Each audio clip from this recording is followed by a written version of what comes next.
Welcome to the Ladies Who Leverage podcast, where we empower women to connect authentically, build strategically, and live life unapologetically AF. It's time for women to embrace that they are powerful at their core and to leverage their expertise, resources, and relationships to build their business, their brand, and their badassery.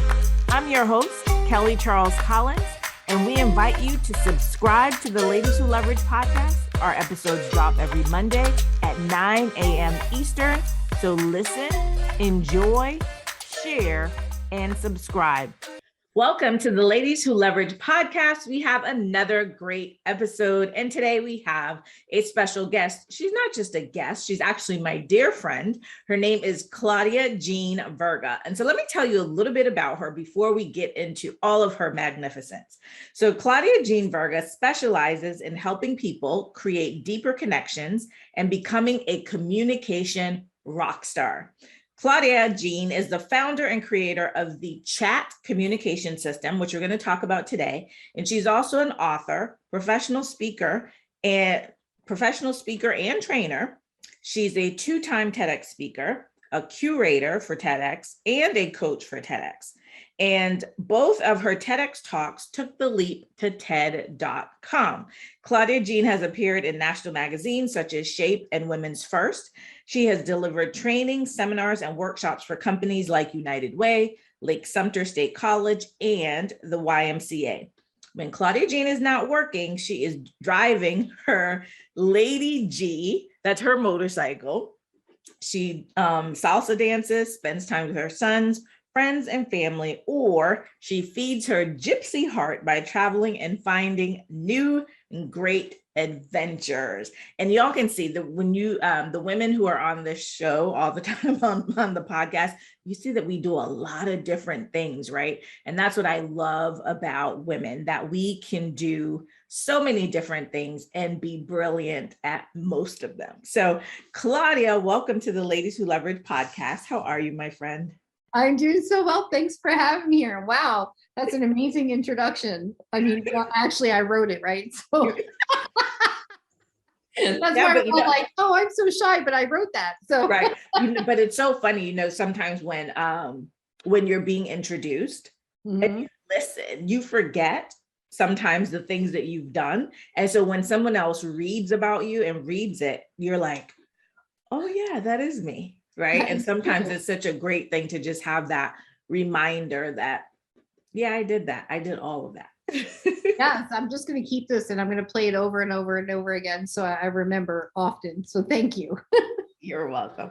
So I just mentioned that you're doing a whole lot of things right now, but tell us a little bit more about your background, Claudia, and how you got to where you are today. As you said, Ladies Who Leverage, we're always doing a million things, right? And so I tell people all the time that I'm a Jill of many traits, a master of some. And, I have a very eclectic background, from meeting professional to salesperson to a health coach. And I owned a spa, and I've done a lot of different genres. I worked in the state attorney's office as a paralegal. So I have a very eclectic background, which I tell people I was a meeting professional, and all of those different areas of my life have come to help me be the facilitator and speaker that I am today. So I'm grateful for all of it. Right?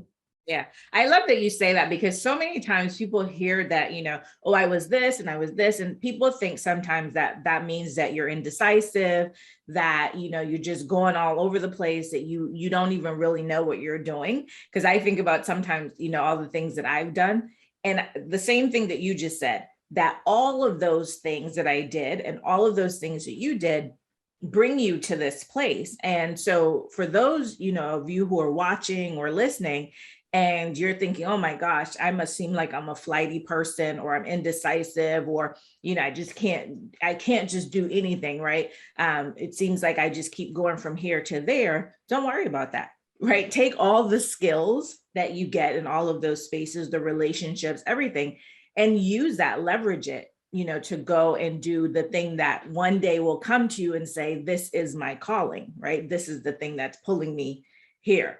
So I'm glad that you said that.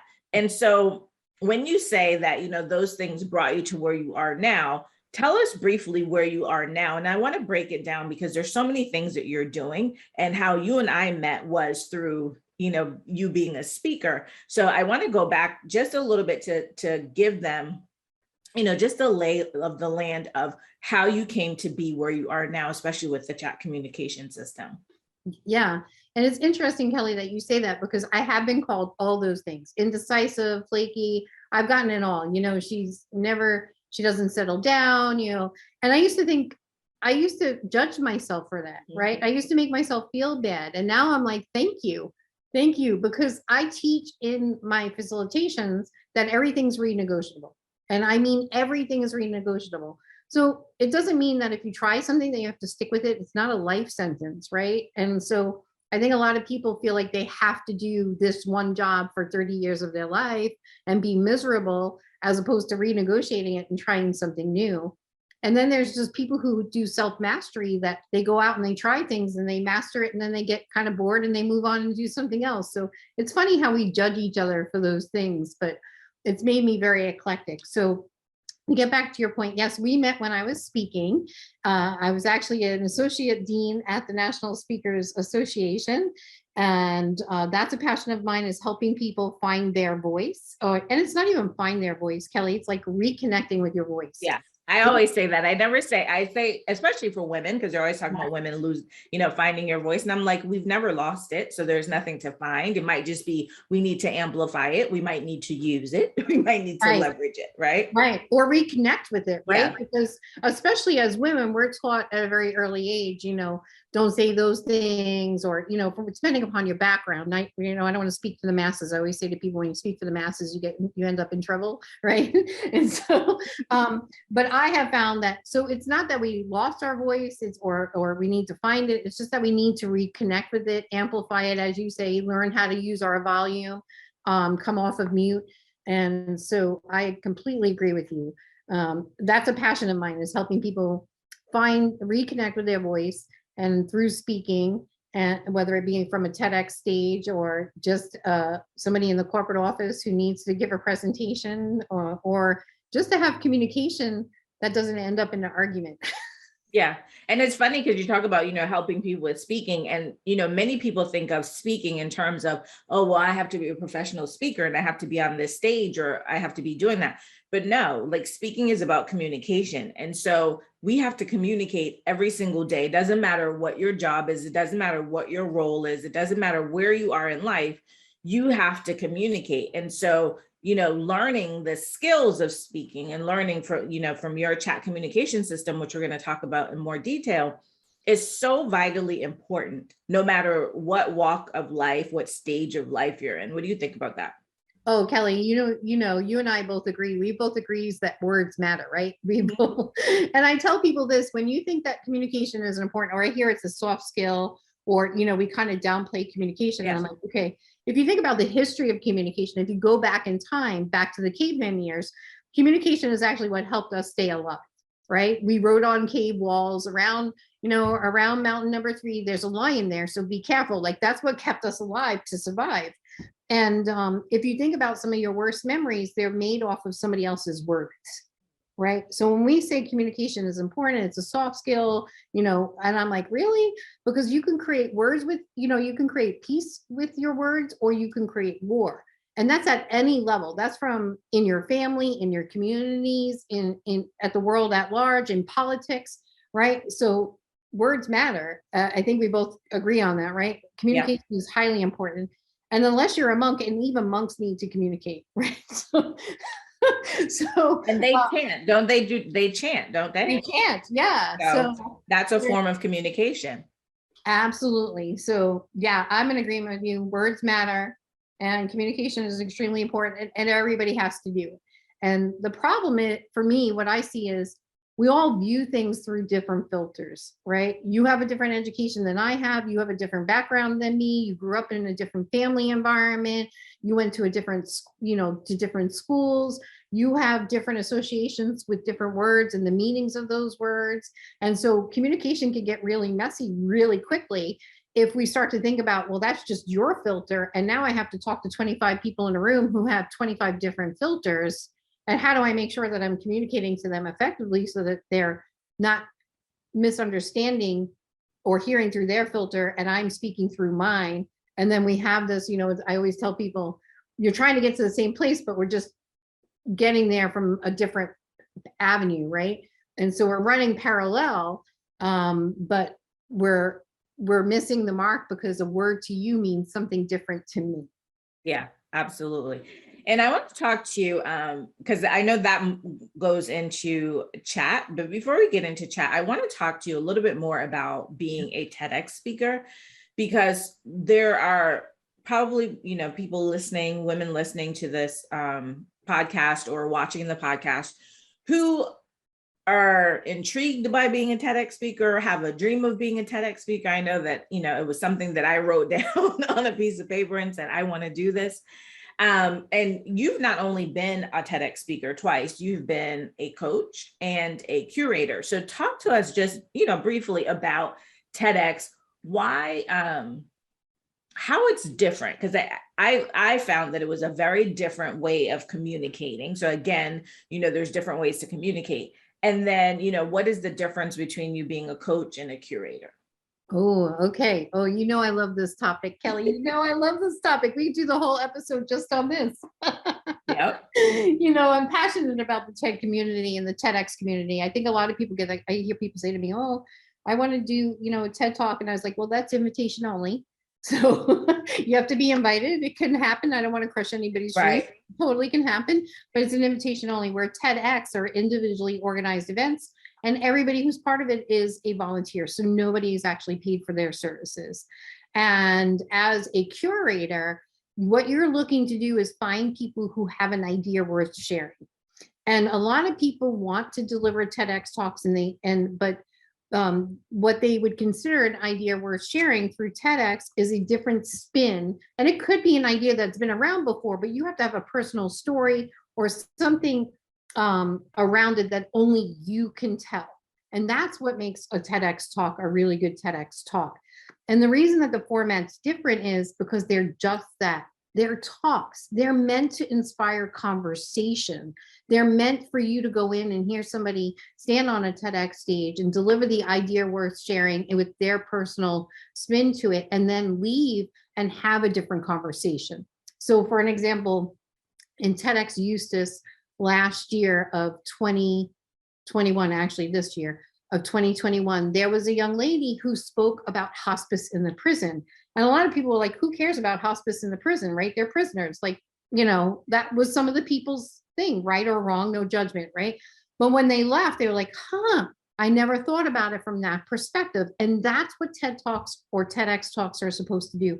They're supposed to have you leaving and having a conversation, and not necessarily being changed to somebody else's way of thinking, but at least being open to possibility for discussion. So they're meant more for creating atmosphere for conversation that might lead you to a new way of thinking.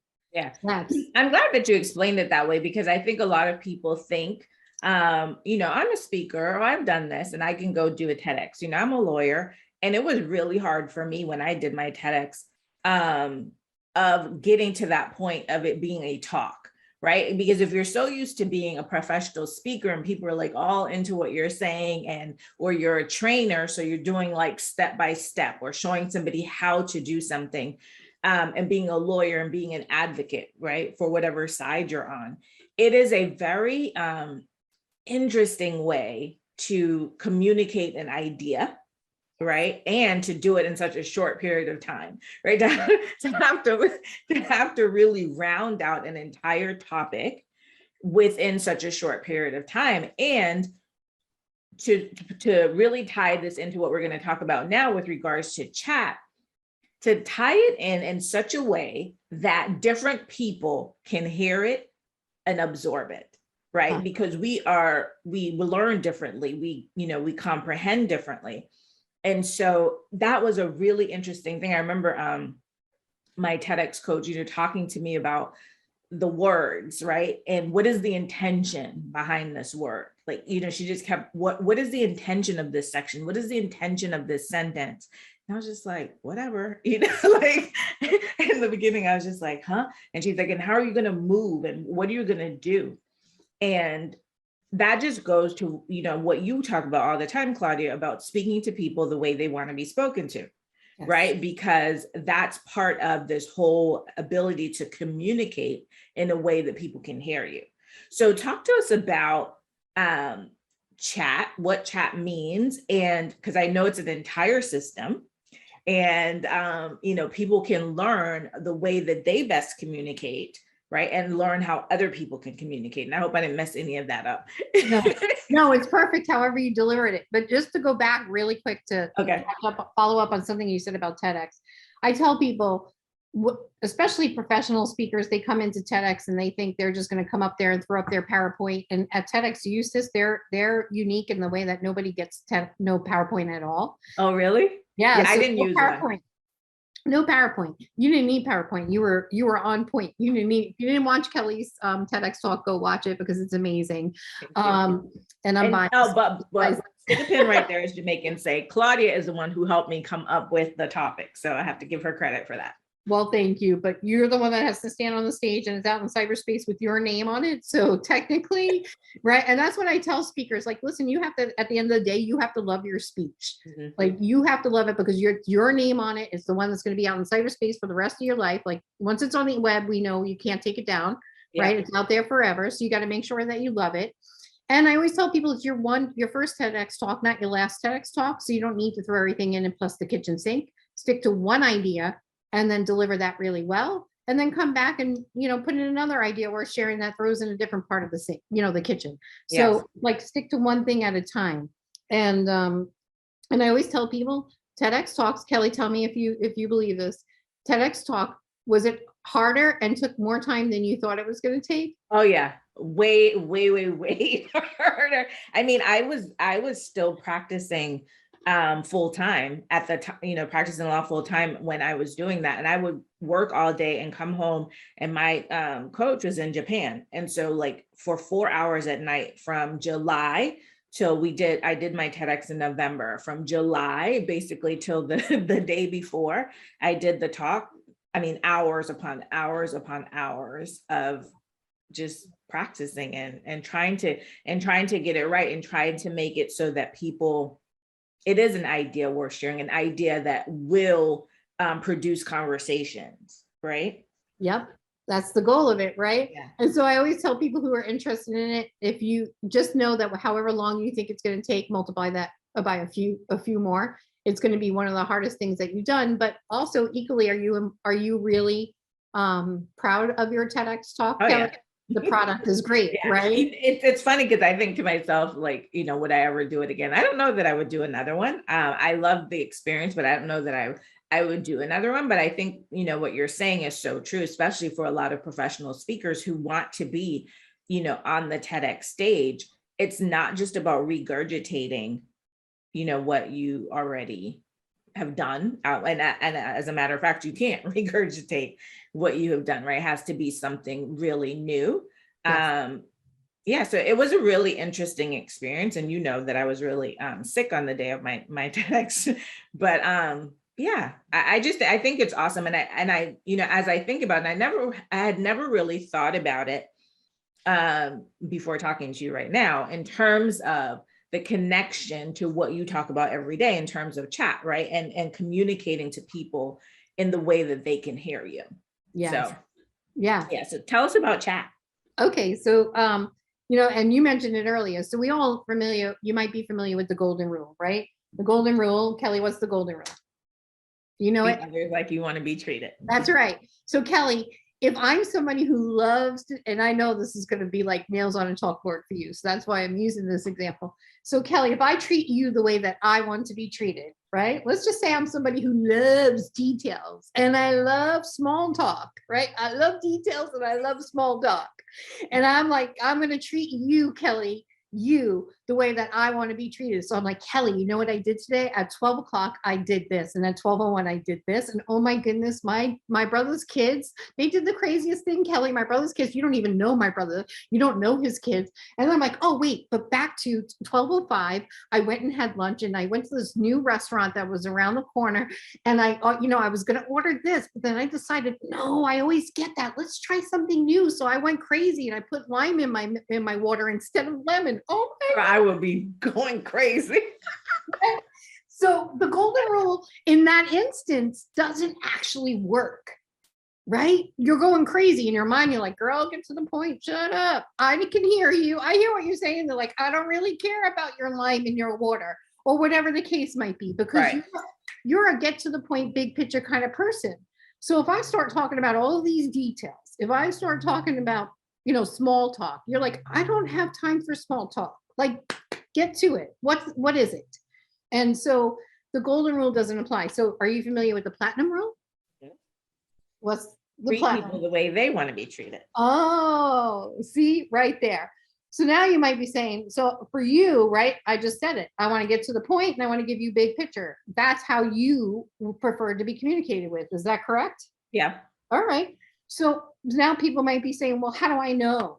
How do I know how somebody wants to communicate? Well, you come see me. I'll train you in chat. So what chat is chat is an acronym for the 4 communication styles. So the C is for creative and just, they're big picture kind of thinkers. And then H is harmony. These are people who really want us all to get along. And the action people, these are the movers and shakers, get to the point. And the template communication style are the people who like a lot of details. And of course, there's hours and hours of training on each one of those. But by the time you leave, you get to implement it both professionally and personally in your life. And it doesn't just, a lot of people hire me to come in and do corporate trainings and that kind of thing. But then they find that they're going home and they're using it at home. And I'm like, it's not exclusive, right? Your work impacts your home life impacts your work. It's interchangeable. So if you can communicate well at home and you can show up at work the next day and not be all flustered about the argument you just had with your husband over who didn't let the dogs out, right? And then you can come into work and then you're at work and now you're present at work and vice versa. You're not going home and bringing home the office to work. So it really is, communication is, again, we're going to beat this like a rug, but it's so important. So what exactly so when you talk about chat, right? So not how you actually train on it, but if somebody's heard about, the chat communication system and you just went through what CHAT means, but as an overview, what should somebody expect when they either engage with you, or if you were to train their employees or people in their association about chat? Like, what is the outcome? What is the objective of the chat communication system? Well, my big objective, Kelly, is, this is going to sound like really pageanty. I'm back to being a pageant girl right now. But I tell people, listen, I want to make you more productive. I want to make you more profitable. And I want to create peace in your workplace, but I also want to create peace in our world. And how we do that is by learning how to have conversations where we can remember how to agree to disagree and be respectful and still hear other people's opinions and say, you know what, that's great, Kelly. I'm so, thanks for sharing. You might not win me over. I might not see your side, but at least I have a better understanding of that. So what I'm really out to do is create world peace. Funny. So, and then, okay, so you talked about chat, and each of those is a communication style. Right. So when someone comes to you and they are, they go through this training with you, for each person individually, do they learn their own unique style? And I know that chat is not always chat, right? When it comes to, for example, me as my speaking style. So what is it that they individually will get or learn from the chat communication system? Yeah, well, thank you, Kelly. First of all, my assessment is less than 60 seconds to figure out what your communication style is. Recently, I just had a client who told me they didn't want to hire me because it was too simple and they couldn't believe it. But yet everybody on the executive team that took the assessment, it was 100% spot on. And somebody said to me, Claudia, they didn't hire you because it was too simple. And I said, and she said, you need to make it more complex. You need to add more questions in there. And I go, no, I'm just not a good fit for them. If my system doesn't work, I'm not going to make it complicated. That's why some people go into all-day trainings and they come out confused about who they are now, and they can't implement anything that they've done in the last 8 hours of the day, and maybe I should think about it. I'll make more money because, I train somebody once and I make them dangerous enough. Of course, I want people who want mastery, right? You didn't learn your ABCs. You didn't learn multiplication by not doing it over and over and over again. So to become a master in chat, I really ask people to come back and do multiple trainings, but your people will leave with an understanding about themselves. And more importantly, they'll leave with an understanding about the other people in the office. And what chat does, it creates this space, right? Because sometimes when you're thinking, you know what, every time Kelly comes in the office, all she does is act blah, blah, blah. And she barks at me and she doesn't even want to know how I'm doing. She just wants me to get stuff done. And now I'm taking it all personally. So when they learn chat and they're like, oh, Kelly's just being very action template. How template of you? So it starts to be like, gives space for people to recognize that it's not a personal attack. The way that I communicate with you is not a personal attack. We all communicate in a way to get our needs met, right? So we communicate in a way that we want, right? The golden rule, how we get our needs met. It's about understanding what does that person need so I can help them get there so we can get to our goal faster. So in an organization, this is very important, especially in non-for-profits, because they do more work with less resources, right? But in any organization, the key is to get to the common goal as quickly as possible. So what chat does is create a space for people to say, oh, you mean that's not personal? And then then they're like, oh, and then when they start to identify, oh, Kelly needs me to get to the point and give her big picture. So next time I need to go talk to Kelly, I'm going to look at Kelly's communication preference and I'm going to say, okay, I need to go in with a big picture. And then we start meeting people that way. It starts shifting. First of all, it shifts cultures. It makes people more productive. And it creates a culture where everybody feels like they're being heard and valued. Yeah. Right? It reminds me of the 4 love languages. The 5 love languages. 5 love languages, yeah. Sorry. Yeah. It reminds me of the 5 love languages in terms of meeting people where they are, right? To make sure that there is a better flow of information. And so I want to talk to you because I don't think I've ever heard you say about the 60 seconds. So that's interesting to me. But so if someone says, well, what, she's going to come in here and train us for 60 seconds and she's going to leave. So, and no, that's not what's going to happen. So tell people, right? Explain what is the process. So just high level, like what do you do in order to help people? Yeah. So as you said, I gave you a 60-second overview about chat, what each one stands for, but at a high level, we dive deep. We dive into, I have had the pleasure of working with a lot of organizations that serve the blind community, and they have caused me to really level up my business, because when you're dealing with people who can't see body language, who, that they can't read body language, they can't take in settings and back, office buildings. And what they're doing is when we train them for job readiness to go out into the workplace and they're going to be doing interviews, we focused specifically on vocabulary. And when I started focusing on vocabulary, I realized, oh my goodness, I can identify somebody in their email. I can identify somebody's communication style in their text messages. I can identify somebody's communication style by the way they answer the phone. And so we focus a lot on vocabulary as opposed to like personality traits and those kinds of things that help, because they help the learning, right? You got to layer things. Like when we cook, right? If you just put salt on it, then it's just salty. But when you start to add different flavors and you start to build on that, that's when we start to get some really good juiciness going on. And then people remember that, right? And so that's why it's so impactful, because by the end of the day, they're walking out and there's so much to pull from the memory bank. It doesn't just go into short-term memory. When I facilitate, I'm going for long-term memory. So long-term recall, that's why it's so effective.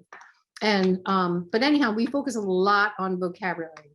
And so it's a training. It could go for anywhere from 1 hour. You know, I say 1 hour will make you dangerous enough. You can do master classes, right? And the idea is to keep refreshing. I have clients right now that I love working with. They're on a retainer with me. I do quarterly training with their team, and we have different subjects that we do on the quarter. And they do a half day program quarterly. And then I come in monthly and train the entire team. So we talk about what communication challenges are going on, what's going on with customers, what happened in that scenario, how can we correct the communication? And we start, because that's like when we're really like, we're going in there and we're getting the work done, right? We're making a fine oiled running machine. I do executive coaching with the coaching team. I do one-to-ones with all the team members, and they are growing at rapid speeds. I'm so proud of this one specific client that I'm thinking of. So those are just some of the different ways that people can use me. Yeah, that's awesome. You know, because as we said, communication, I love that you just talked about in the different levels and how effective this process of understanding how you communicate and how others around you communicate can be in any type of setting, particularly talking about, you know, people who are blind and cannot read my body language, and they cannot, you know, understand, like if I'm in a setting where I'm, you know, being more casual. And so maybe that's why I'm communicating that way, or I'm being more stoic because of the, you know, the way I am, or, you know, whether I'm looking at you while I'm speaking to you, or I'm just like, you know, on my phone.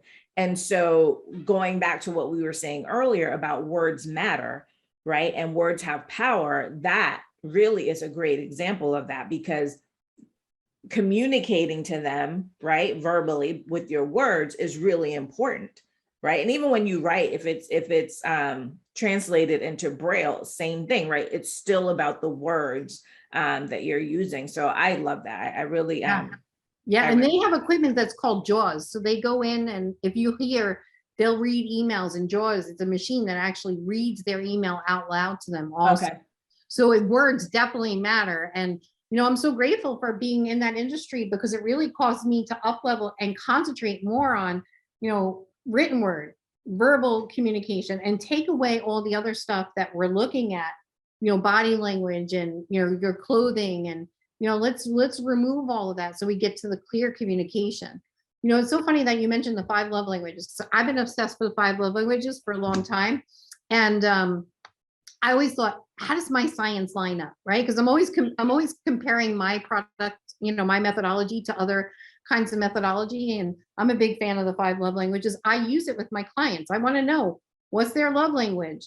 What's their apology language? What's their chat language? Those 3 combinations, you can, listen, I'm a coach. If I'm not making you uncomfortable and I don't have to apologize to you at some point, I'm not doing my job, right? That's how I look at it. So I need to know your apology language. And I also need to know how to show you appreciation when I'm working with you. So I feel like that's a, you know, it's a trifecta, right? It's like unstoppable.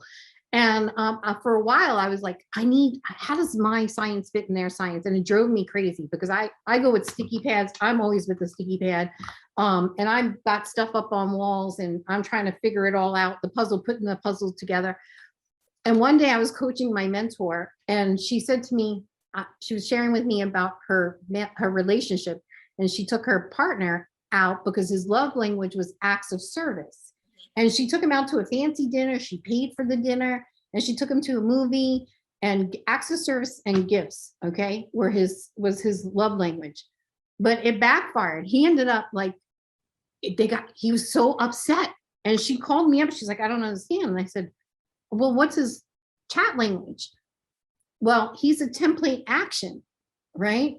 So acts of service and gifts, well, he's traditional. So man pays, not a woman. Oh. And action people care about their appearance. So for him being more traditional, a woman paid for him, made him look bad.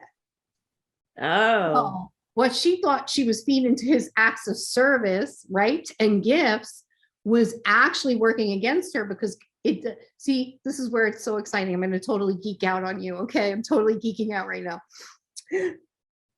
It doesn't line up. The science doesn't line up. They're compatible. So within each communication style are the 5 love languages. Okay.